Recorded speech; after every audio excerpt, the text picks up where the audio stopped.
Good morning everyone. সময় এখন 3:59। আজ কেন এত ভোরবেলায় ঘুম থেকে উঠলাম? ভোরবেলার এত সুন্দর দৃশ্য আমার কখনোই দেখা হয়নি, কারণ আমি এত সকাল সকাল কখনো ঘুম থেকে উঠিনি। আজ হচ্ছে আমার বাপের বাড়িতে গৃহপ্রবেশের অনুষ্ঠান, তাই এত সকাল সকাল ঘুম থেকে ওঠা। তারপর মা চলে এলো ঠাকুরঘরে এসে প্রদীপগুলো জ্বালিয়ে দিচ্ছিল আর সব জিনিসগুলো গুছিয়ে নিচ্ছিল, কারণ গৃহপ্রবেশের যে পুজো হবে ওই পুজোর জন্য ঘট ভরতে যেতে হবে, তাই সব কিছু গুছিয়ে নিচ্ছিল। এই ঘট ভরার কাজটা নাকি ভোরবেলায় করতে হয়, তাই সবাই এত ভোরবেলায় ঘুম থেকে উঠে পড়লো। আমার মায়ের সাথে সাথে আমার বাবাও চলে এলো ঠাকুরঘরে ঠাকুরকে প্রদীপ দেখাতে। আজ হচ্ছে আমার মা বাবার স্বপ্ন পূরণের দিন, কারণ এই দিনটা দেখার জন্য ওরা অনেক কষ্ট করেছে। অনেক বছর অপেক্ষা করার পর আজ ফাইনালি গৃহপ্রবেশের দিনটা চলে এলো।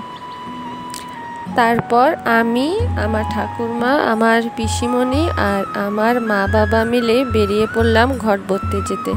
আর ঘট ভরতে কোথায় যাচ্ছি সেটা তোমরা একটু পরেই দেখতে পাবে। বাড়ি থেকে বেশি দূরে নয়, এই তো 2-3 মিনিটের রাস্তা হবে। আমরা চলে যাচ্ছি ত্রিপুরেশ্বরী মায়ের মন্দিরে। চলে এলাম ত্রিপুরেশ্বরীর মায়ের মন্দিরের কল্যাণ সাগরে, আর এই কল্যাণ সাগর থেকে ঘট ভরা হবে। সকাল সকাল মন্দিরে আসলে বেশ ভালোই লাগে। দেখো চারিদিকটা কত শান্ত, কত সুন্দর লাগছে। এদিকে মন্দিরের সিঁড়িটা ভেঙে ফেলা হয়েছে, কারণ মন্দিরের কাজ চলছে।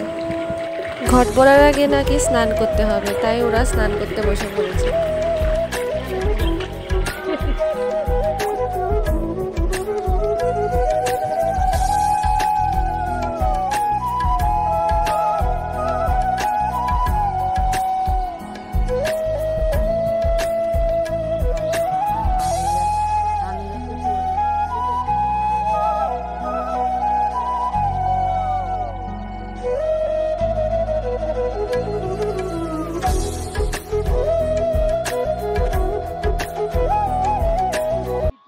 ঘট ভরে চলে এলাম মাকে দর্শন করতে।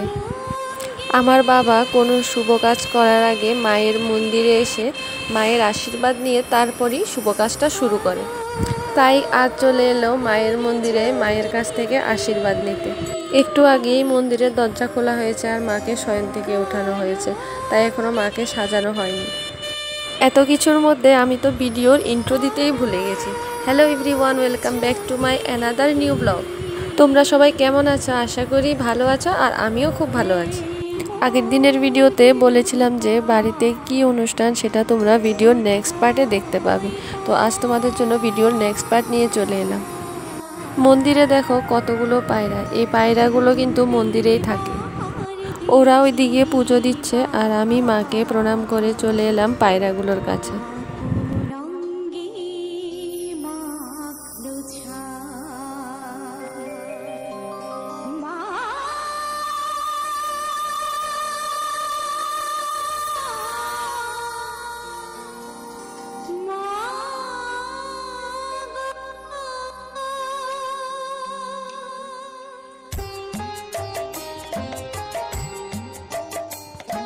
মন্দির থেকে চলে এলাম বাড়িতে এসে ঘর গুছিয়ে নিচ্ছিলাম, কারণ বাড়িতে আজ অনেক নিমন্ত্রিত লোক আসবে।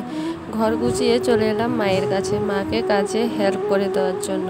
তাই আমিও মায়ের সাথে বসে পড়লাম মাকে নারকেল কুড়িয়ে দেওয়ার জন্য। আর এদিকে পুরোহিত মশাই বসে বসে ঠাকুরের ভোগগুলো সাজিয়ে নিচ্ছিল। দেখো কত সুন্দর করে ভোগগুলো সাজিয়েছে, খুবই ভালো লাগছে দেখতে। একদিকে পুরোহিত মশাই ভোগ সাজাচ্ছে আর একদিকে আমার মা বসে বসে ভোগ সাজাচ্ছে।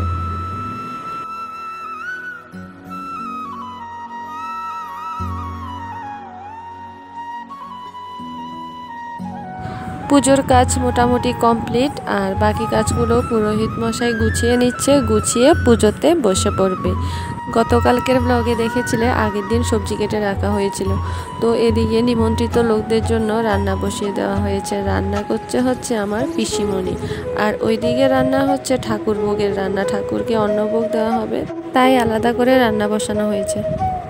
সবাই কাজ করছে, আমরাই বা বসে থাকবো কেন? তাই আমরা বর বউ মিলে বসে পড়লাম নারকেল কোড়াতে। নারকেল কোড়ানো শেষ করে একটু সাজুগুজু করে নিলাম। আর এদিকে দেখতে পাচ্ছ আমরা সবাই ভাই বোন বৌদিরা অনেক দিন পর একসাথে হয়েছি, তাই সবাই বসে আড্ডা মারছি।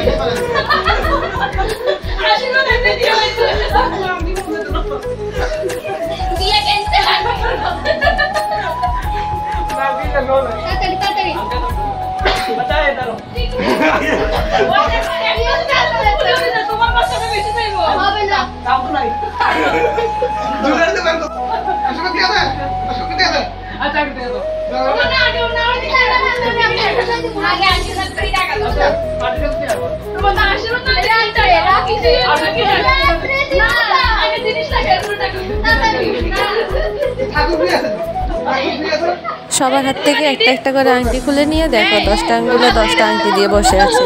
আর এইদিকে আমার মা চলে এলো আমাদেরকে মিষ্টি খাওয়ানোর জন্য। আমরা কেউই হাত দিয়ে ধরছিলাম না, তাই মা সবাইকে খাইয়ে দিচ্ছিল। আর দেখো মাও আমাদের সাথে কিভাবে হাসি ঠাট্টা করছে। এইগুলোই হয় অনেকদিন পর যখন সবাই একসাথে হই তখন এমনই মজা হয়।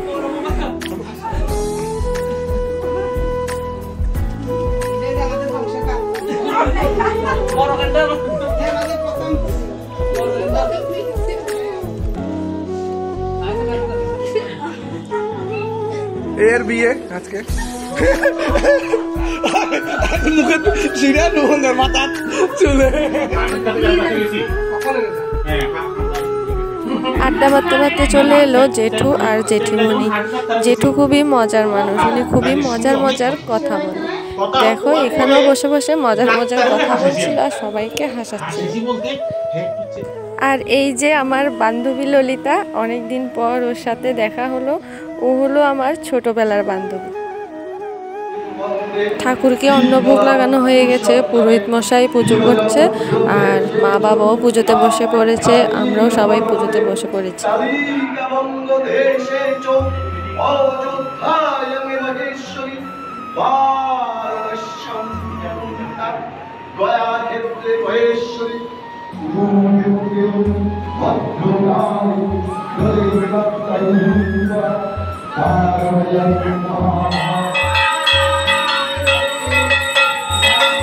এদিকে দেখো আমার ঠাকুরমা নাতিন জামাইকে নিয়ে মজা করছে।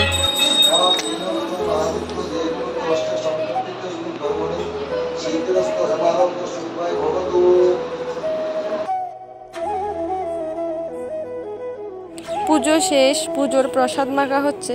এই মাখা প্রসাদগুলো খেতে কিন্তু আমার কাছে দারুণ লাগে। আর এদিকে আমার কাকিমণি আর আমার দিদি, আমি সবাই মিলে কথা বলতে বলতে পুজোর প্রসাদ খাচ্ছিলাম। নিমন্ত্রিত লোকেরা সবাই খেতে বসে পড়েছে আর খাওয়ার পরিবেশন করছে আমার 2 বৌদি, দাদা আর বৌদির বান্ধবী। তারপর চলে এলো আমার 2 বৌদি, তো আমি ওদের সাথে বসে বসে কথা বলছিলাম। 2 বৌদি আর আমার দিদি আর আমার বান্ধবী ললিতা। তারপর ওদের সাথেই খেতে বসে পড়লাম। আমাদেরকে খাবার দিয়েছিল আমার হবু বৌদি, ও হচ্ছে আমার দাদার হবু বউ আর এ হলো আমার বৌদির ফ্রেন্ড। ওরা দুজনে মিলে আমাদেরকে খাবার দিচ্ছিল। আর যখন ওরা খেতে বসেছিল তখন আমি ওদেরকে খাবার দিয়েছি। খাওয়া দাওয়া শেষ করে একবারে তোমাদের সাথে রাতে দেখা হচ্ছে। রাতে দেওয়া হয়েছে সত্যনারায়ণ পুজো। তো ভিডিওটা আমি আর বেশি কন্টিনিউ করতে পারিনি। তোমাদের যদি ভিডিওটা ভালো লেগে থাকে তাহলে like, comment, share and subscribe করে দিও। টাটা।